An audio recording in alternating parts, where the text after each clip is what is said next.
Okay, so here we are taking a look There you go. It works. into the screen script package. Yes. So, Matt, let's find out what's in the box. New Moon.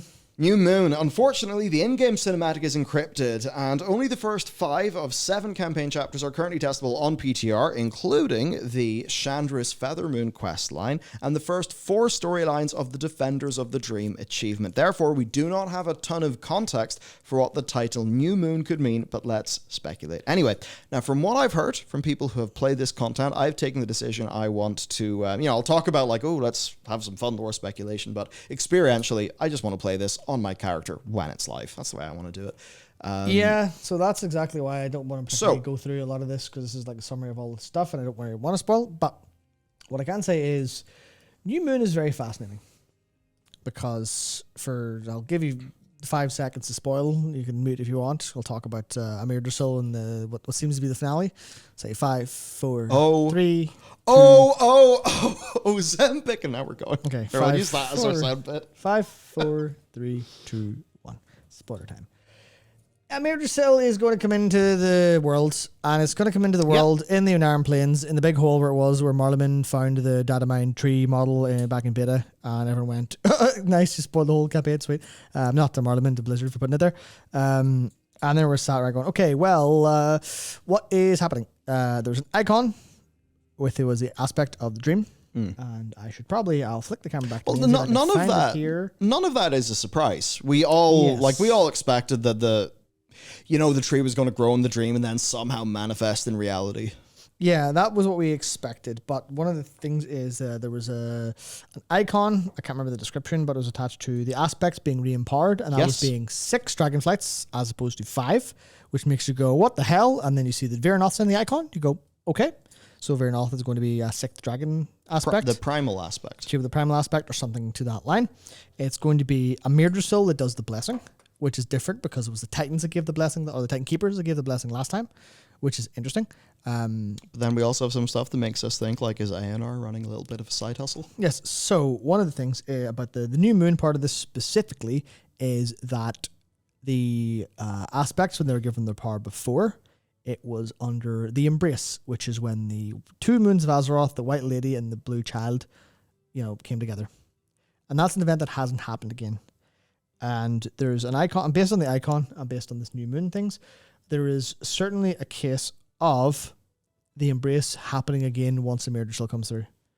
And given that the moon is Elune, given that Elune has ties to Amir Drasil and the Night Elves and the Emerald Dream, given that they have ties to ANR, given that all of the Temple of Elune architecture is in the Dream, around the Eye of Sarah, around the Amir Drasil and the Raid, given that the aspects also have their eyes glow back in models that were data mined.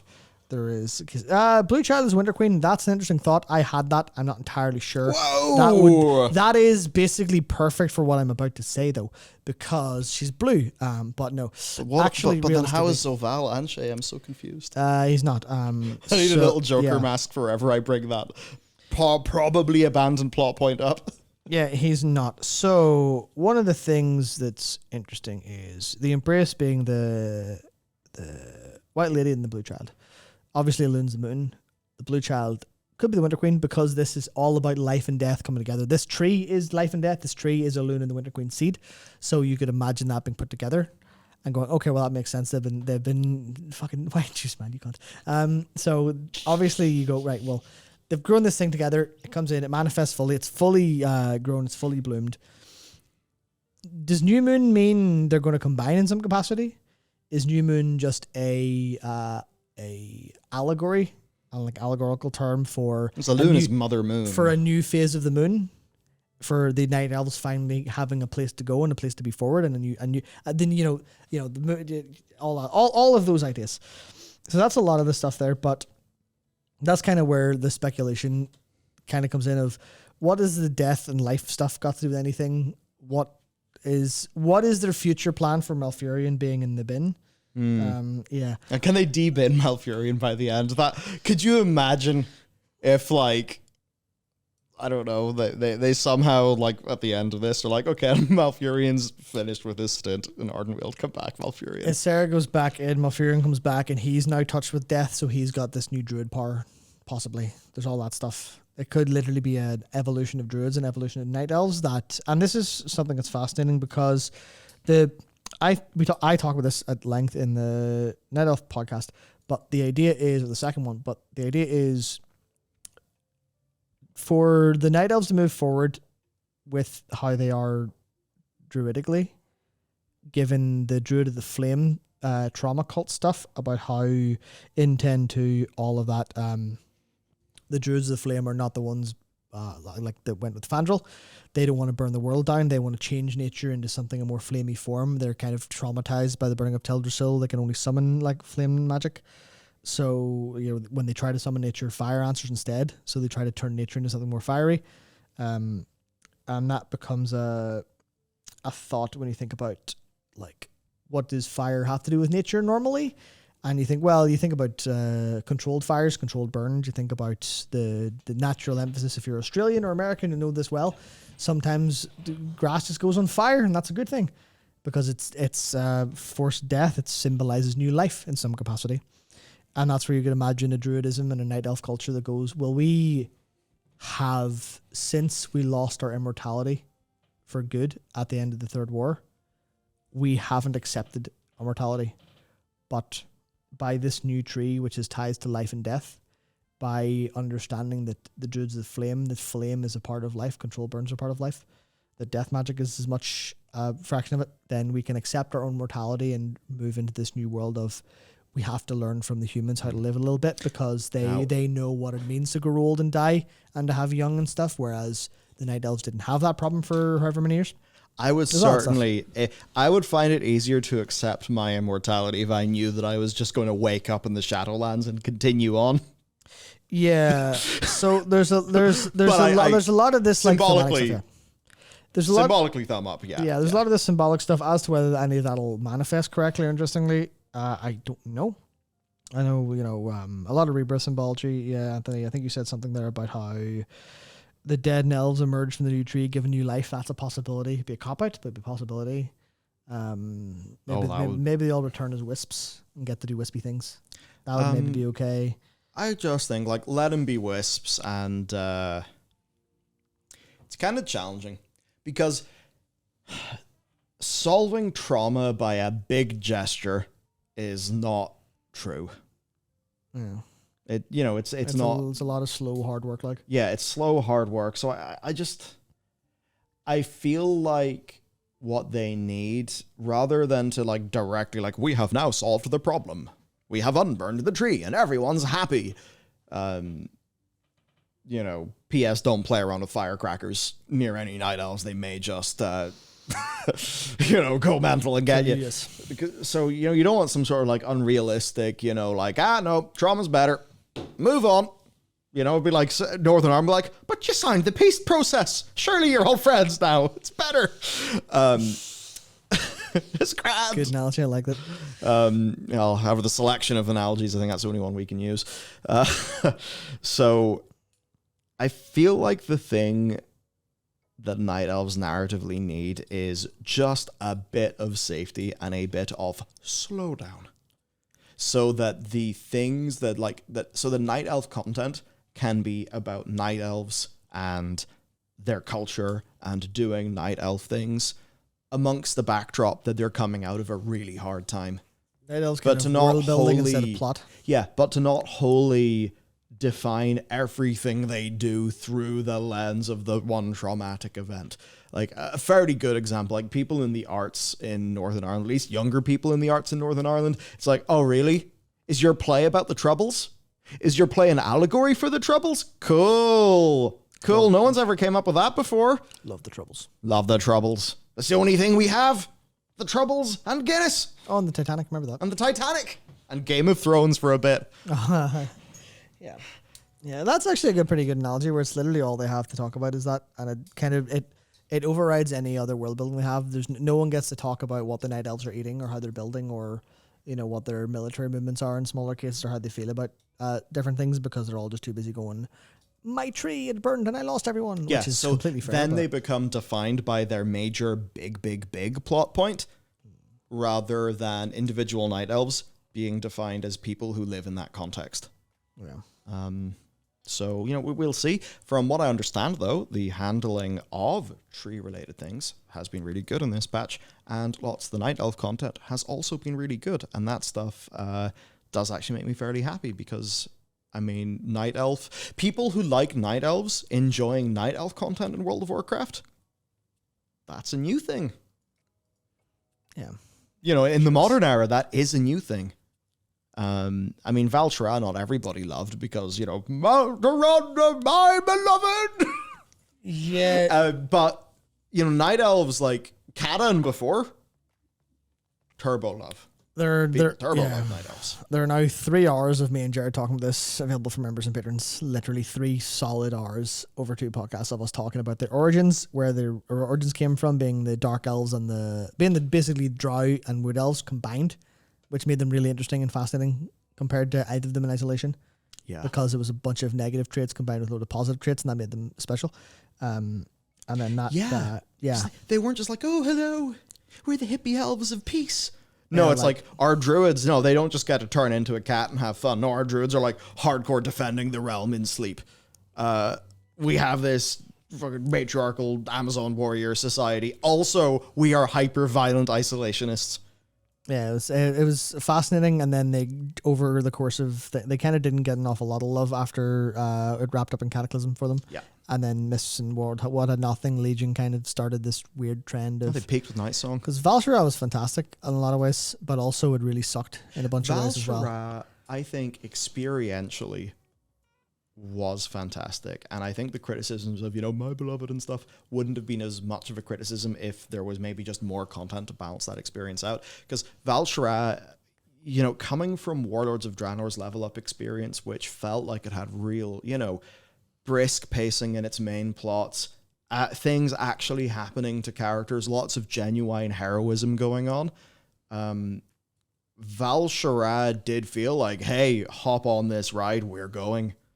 Yeah. Things are going to happen. And compared to just sort of puttering about in some of the other zones, like Val'Sharah felt really good. Mm-hmm. And I guess it's like for every Val'Sharah, you need a Valley of the Four Winds. So, balance is good.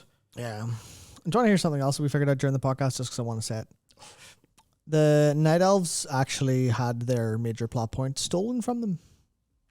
And in a world where TBC was handled differently, Legion would have been the resolution of the Night Elf story the whole time they wanted.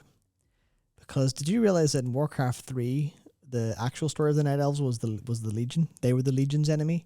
They were in the War of the Ancients, and they were again the Third War, this time with help from the younger races.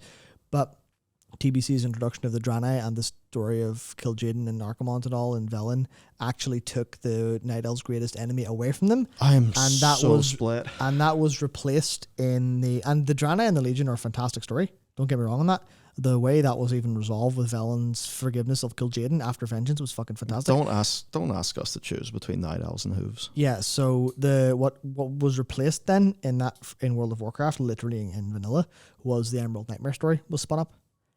Wow. And then the Emerald Nightmare story, which ultimately was also part of the War of the Ancients because they added the Xavius element to it, the Satyr and the old god corruption.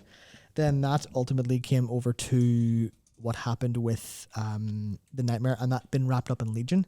But it was wrapped up fairly poorly in Legion because it was half a retelling of Stormrage, and it didn't have anything to do with the Night Elves trauma from actually the War of the Ancients that involved the demons, which meant that it felt a little bit like, yeah, sorry, the Draenei came and stole your thunder, and the end of the great arc of the Legion that was begun with you had no part in it, and then they never actually had anything really there for, and their sacrifices kind of happened, and then it started afresh, because they were kind of done after Legion with the Emerald Nightmare, and then it came in with, all right, well, now we're bringing more stuff to you, and we're going to burn your tree because of Sylvanas' plotline.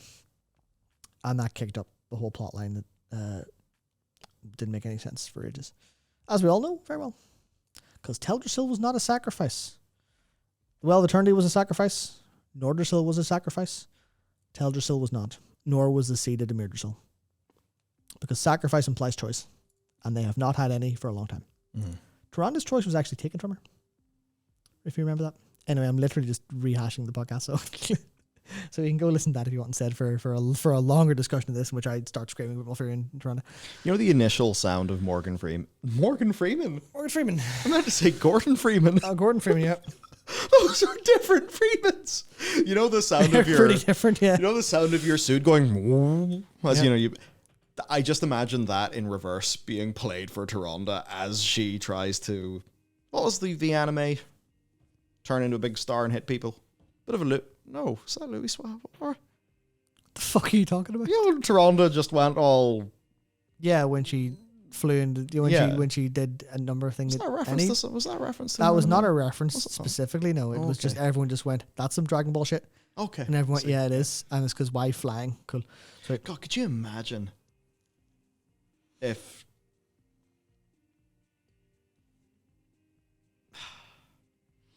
Could you imagine if Tyrande killed Sylvanas? we literally talked about that in the podcast. It's straight up if Tyrande had killed Sylvanas, they would have had to rewrite Sylvanas' plotline to make sense and sort that out a different way. So clearly they were doing Sylvanas stuff and everything was downstream of that. But if Tyrande had killed Sylvanas, that would have matched the actual themes and like the thematic history of Warcraft itself is that vengeance is a precursor to healing, because your enemy is not just a person. Then the way that you twist your it. enemy is your personal demon. Your enemy is the thing that you're supposed to kill, in the same way that Manaroth dies, in the same way that the Legion goes down and the Draenei can heal. This it took Grom to die to Manaroth and kill him for that to happen, and that's always been World of Warcraft's message, has been you have to defeat your problem and then you can heal. You cannot just heal. But there's an evolution. Yeah. And that evolution is the evolution is probably would then be Tyrande realizing that Sylvanas wasn't actually a big bad demon and was molded and shaped by things. I would not even say that she was molded and shaped by things, but that her tyranny had already ended. Whereas when it comes to Manaroth and it comes to the Legion, their tyranny was ongoing. But Tyrande wanted revenge, not revenge to save her people. She wanted revenge for herself, and then that she would have that cold realization of what she just did to change nothing. Well, you take her a little bit in the well, you can maybe do. Yeah, you go. Just give her a bit of fucking Illidan. Remember when Illidan's just like, "Boys, give me your juice," and then he slurps the juice out of the boys, and they all die. Yeah. Yeah, you know the quest you do in Legion where it's like it is some goofy shit. Illidan's just got to like do so much magic he summons a black hole into a demon or like some metal shit. You know, it was like the quests that were taking you back to key moments in Illidan's past, and one of them was his like defense against the Legion, and like he had to go so far that like a bunch of his people kind of like died, sort of like burning themselves out magically. To like fuel whatever crazy big spell he was doing, and he kind of got outcast a bit from society for doing that, because everyone's like, that was too much. You know, I would almost think with Tyrande, it's like you can have her do all this stuff to kill her villain, or her demon, but then the thing is like, well, what did you sacrifice to do that? That was the whole thing that they were setting up. Instead of just, but God says that's wrong. That's what they were setting up with us chasing her, because we were afraid she was going to die from overusing the power. They had tried to do that. They had tried to set up themes of she's giving too much for this. She should focus her energy on actually helping her people. That's what they were trying to do. They did attempt vaguely to set up the prospect of, well, this is her making her choice. And she does have a choice. Her choice is, does she hunt down Sylvanas because she thinks her problems are Sylvanas? Is her seeking revenge or running away from her problems, unlike it is with Manaroth, unlike it is with the Draenei. And then they completely destroyed that by taking her agency away from her in the moment of actual truth, where it would have been if they weren't so focused on Sylvanas and getting that Shadowlands main plot out of the way, it would have been substantially better if she had either killed Sylvanas or made the choice not to, and had that problem. Maybe she almost dies, or maybe she even maybe she almost dies and fails to kill her. Maybe she does kill her, and the toll that's enacted on her leaves her unable to call on Elune, so she can't use her power anymore, so she can't help her people. Me so many things that could have went well. The lack of narrative, I mean, I don't know if you would call it thematic intelligence, nuance in The Last of Us Part 2 where the game tries to be like, Ellie just killed a pregnant woman. Feel bad. But the thing is, it's not presented as a choice Ellie made. She reacts in self-defense. Yeah. It's like, you don't get to have somebody attack your character with a weapon that could very much be very deadly to them, and then have that character defend themselves, and then be like, see, violence is bad. You're like, okay, as the player, you didn't give me a choice. And you also didn't make this character, make that choice. Like, yes, it is a consequence of a choice that she made later to avenge Joel getting fucking killed. But, in that situation, experientially, it just, in the same way that Elune is like, that is bad, my child, you could feel Neil Druckmann being, this is a character doing a bad thing, gamer. And you're like, okay, wow, this is, if Dave and Dan from Game of Thrones were saying that themes are for eighth grade book reports, I would say that The Last of Us Part 2 was an 8th grade exploration of its theme. Yeah, that's... In the same way that Elune just being like, that's bad. You're like, oh, great, thanks, the teacher just gave me the answer. I guess our characters didn't need to work that out for themselves then. Exactly. That's like, we talked about that for a whole like hour and a half of working up to it and then talking about solutions and stuff like that as well. Good podcast. In terms of things, I do think that because we have went on tangents, we do owe the people proper content. Yes. So, I suppose basically our thoughts here, New Moon, there are things that could represent, and right now it's kind of hard to say exactly why or exactly what. What we do know is that a bunch of characters from Darnassus who survived the fire, they are present in the Emerald Dream at Emir Drasil, and the Worgen and Night Elf refugees have left Stormwind. I think what that probably means is that whenever this tree leaves the dream, a whole bunch of them will be shacked up near that tree. They're probably going to just make that be like a little bit of a home base in a way that can make sense. You have night elves, you have green dragons. They are a bunch who, have become sort of closer with each other. Helps a bunch of green dragons decided to be night elves in their visage forms. Yep. It's a bit like, marrying into the competing empire. They're like, there we go. Right. We're tied together. It's like if the big green dragon, or if the big dragon has decided to look like one of you to be able to talk to you, and I don't know, natural thing. Anyway, so that's probably what's going to happen. Retaking Teldrassil is not going to happen because it is fucking ash. It's currently fertilizing the soil, so we'll have to let all the little creepy crawlies at the bottom of the sea do their whole cycle of life shit. If you want something insane, here's a thought from Darkshore again from the podcast. Oh. Mirdrasil comes back. It's where was Eluna here, Michael? Eluna here being the Eluna here, the mother tree, the original, that Elune gave Einar a branch of Eluna here, the mother tree, to plant, and she did, and then Amanthil got upset and wrecked it, but it survived because Einar cried into it, and was all these tears made it grow again a little bit, and the roots were there, but not as a big tree, just the roots. Where's a big load of water? where Mirdrasil's gonna go? So what if a Mirdrasil connects to the roots of Eluna here as the mother tree and revitalizes all the other world trees in the planet, and Teldrassil and Hagel are healed and everything's good? You boys cooked hard on we that cooked podcast. So fucking hard. Wow. I find it very hard to describe how much we solved every single problem. How did you cook that hard? And our geniuses. Yeah. Could you give some of this dish to Blizzard? I wish we could. There's a bit of me that's now thinking that